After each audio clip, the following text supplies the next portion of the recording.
Bună dimineața!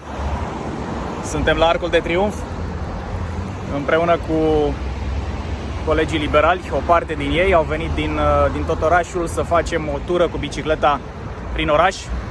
Am plecat de la Muzeul de Geologie, ne-am dus în sus pe Aviatorilor până Piața Charles de Gaulle, în Parcul Regele Mihai I, am venit la Arcul de Triunf și acum continuăm în jos pe Chiselev.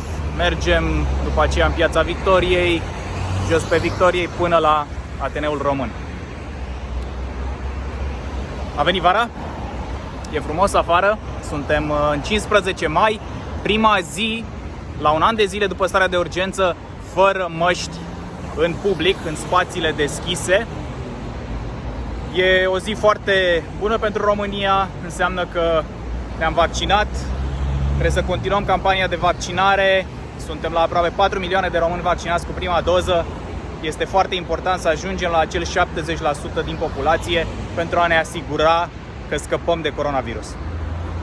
Vă așteptăm la mișcare, vă așteptăm în centrele de vaccinare și sper să avem cu toții o vară bună și, bineînțeles, ne reauzim. Dați un like, un share, un subscribe la acest video și pe YouTube și pe Facebook mă găsiți. O zi frumoasă vă doresc. Suntem în piațeta Regelui Mihai. Aici am avut o discuție și o să continui discuția cu cei de la ADP, sector 1, pentru că cum stăm noi aici și poate ar dori lumea să vină să stea și să contempleze la statuia Regelui.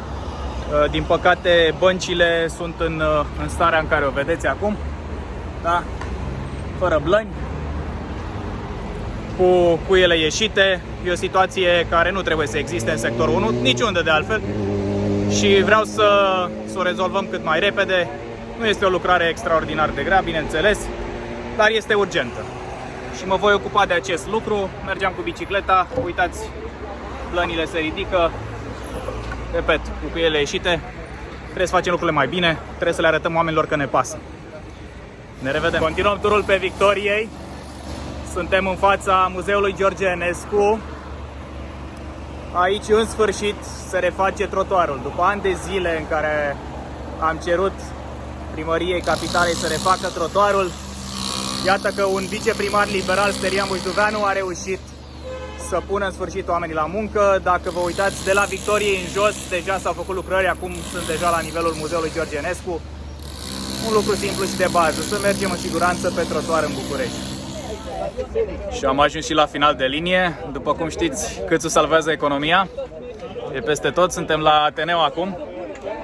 Am biciclit și am triciclit împreună cu colegii din celelalte sectoare și din tot Bucureștiul. Vă așteptăm și pe voi la mișcare, e un lucru foarte bun. Vrem să creștem numărul de piste de bicicletă în sectorul 1. E o tradiție foarte bună. Poate că unii știți, eu am locuit în Danemarca 7 ani, acolo cam toată lumea merge cu bicicletă. Și un lucru foarte bun pentru sănătatea noastră. Vă așteptăm cu drag. După cum știți, de astăzi și după aceea și de 1 iunie se vor deschide din nou sălile de spectacol. Vă așteptăm și la Ateneu.